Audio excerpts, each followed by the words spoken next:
خواتین کے لیے آخری پیغام ہے اور گفتگو کا اختتام انشاءاللہ تعالی چند منٹ میں۔ رابعہ بصریہ نے عبادت و ریاضت بہت کی، ایک مرتبہ ارادہ ہو گیا کہ چلو اللہ کے گھر کی زیارت کر کے چلی آؤ۔ بولیں گے سبحان اللہ؟ بات کو ذہن میں رکھیے گا، محب اور محبوب۔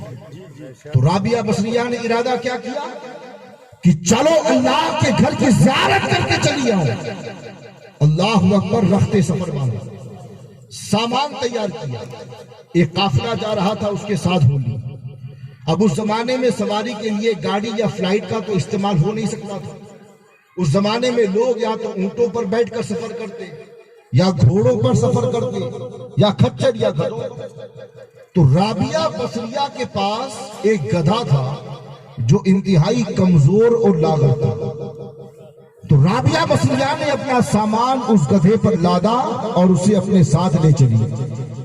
جب کچھ میل قافلہ آگے پہنچا تو گدھا اتنا کمزور تھا کہ تکلیف کی وجہ سے بوجھ نہ اٹھا سکا اور مر گیا۔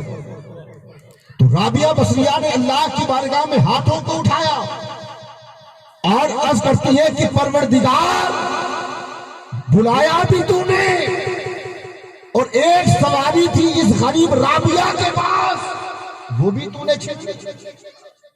قافلے والوں نے کہا کہ رابعہ فکر نہ کرنا، تمہارا سامان ہمیں دے دو، ہم تمہارا سامان اٹھا لیں گے اور تم ہمارے ساتھ چلو۔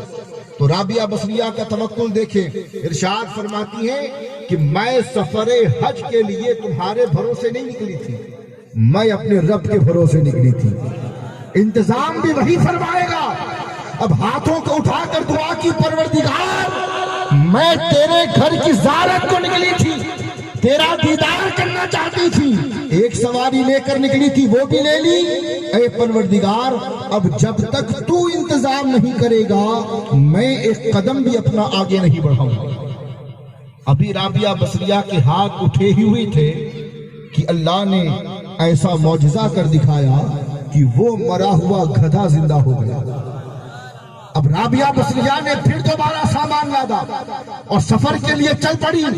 روایت کہتی ہے کہ جب مکہ قریب آیا تو ایک مقام پر ٹھہری اور ٹھہر کر اپنا مصلی بچھایا اور عرض کرتی ہے، پروردگار، میں تیرا پتھر کا گھر دیکھنے نہیں آئی ہوں، میں تو تیرا دیدار کرنے آئی ہوں۔ بولیں گے سبحان اللہ؟ میں نے اتنا لمبا سفر اس پتھر کے گھر کو دیکھنے کے لیے نہیں کیا، میں تو تیرا دیدار کرنا چاہتی ہوں۔ آواز آتی ہے، اے رابعہ، تیری آنکھوں میں وہ طاقت نہیں ہے کہ تو میرا دیدار کر سکے۔ کیا تو نے قرآن میں موسیٰ کا واقعہ نہیں پڑھا کہ کوہ طور پر اپنے صفات کی تجلی ڈالی تو کوہ طور ریزہ ریزہ ہو گیا؟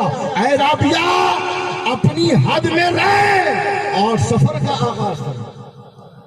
یہ اللہ کی طرف سے آواز ہے کہ رابعہ، اپنی حد میں رہو اور جو سفر تم نے شروع کیا ہے اسے جاری رکھو، ٹھہرو مت۔ رابعہ بصریہ جیسے ہی رخت سفر باندھتی ہیں، اور روایت کے الفاظ ہیں کہ رابعہ بصریہ جیسے ہی مکہ معظمہ کے قریب پہنچتی ہے، ابھی شہر کے اندر داخل نہیں ہوئی تھی کہ خانہ کعبہ خود رابعہ بصریہ کے استقبال کو چلا آیا۔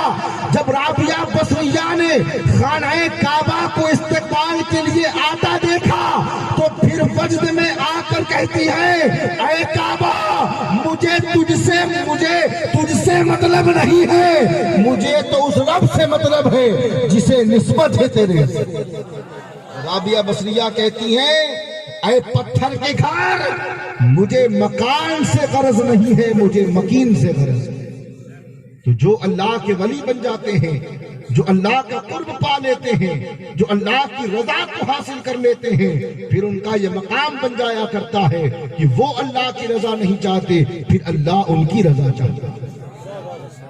تو عرض یہ کر رہا ہوں دوستو کہ ان آستانوں سے جڑے رہو، ان بارگاہوں سے جڑے رہو، اور یہی وہ نسبتیں ہیں جو دنیا میں بھی ہمارے کام آئے گی، حشر کے میدان میں بھی ہمارے کام آئے گی۔ اور ایک نصیحت یاد رکھیے گا پیاروں، آج آپ کو طرح طرح کے لوگ نظر آئیں گے، طرح طرح کے لوگ آپ کے پاس آئیں گے، مگر کبھی اپنے پیر کا در مت چھوڑنا، کبھی اپنے پیر کا در مت چھوڑنا۔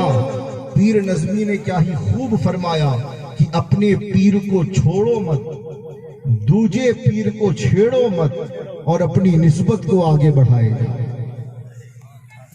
جن بارگاہوں سے آپ کے بزرگ وابستہ ہیں، اسی بارگاہ سے خود بھی وابستہ رہو۔ اپنی اولاد کی تربیت بھی اس انداز سے کرو کہ اولاد بھی جب عقل مند ہو جائے، سمجھدار ہو جائے، تو وہ در نہ بدلے، وہ اسی در پر پہنچے جس در سے اس کے والدین اور اس کے باپ دادا وابستہ ہیں۔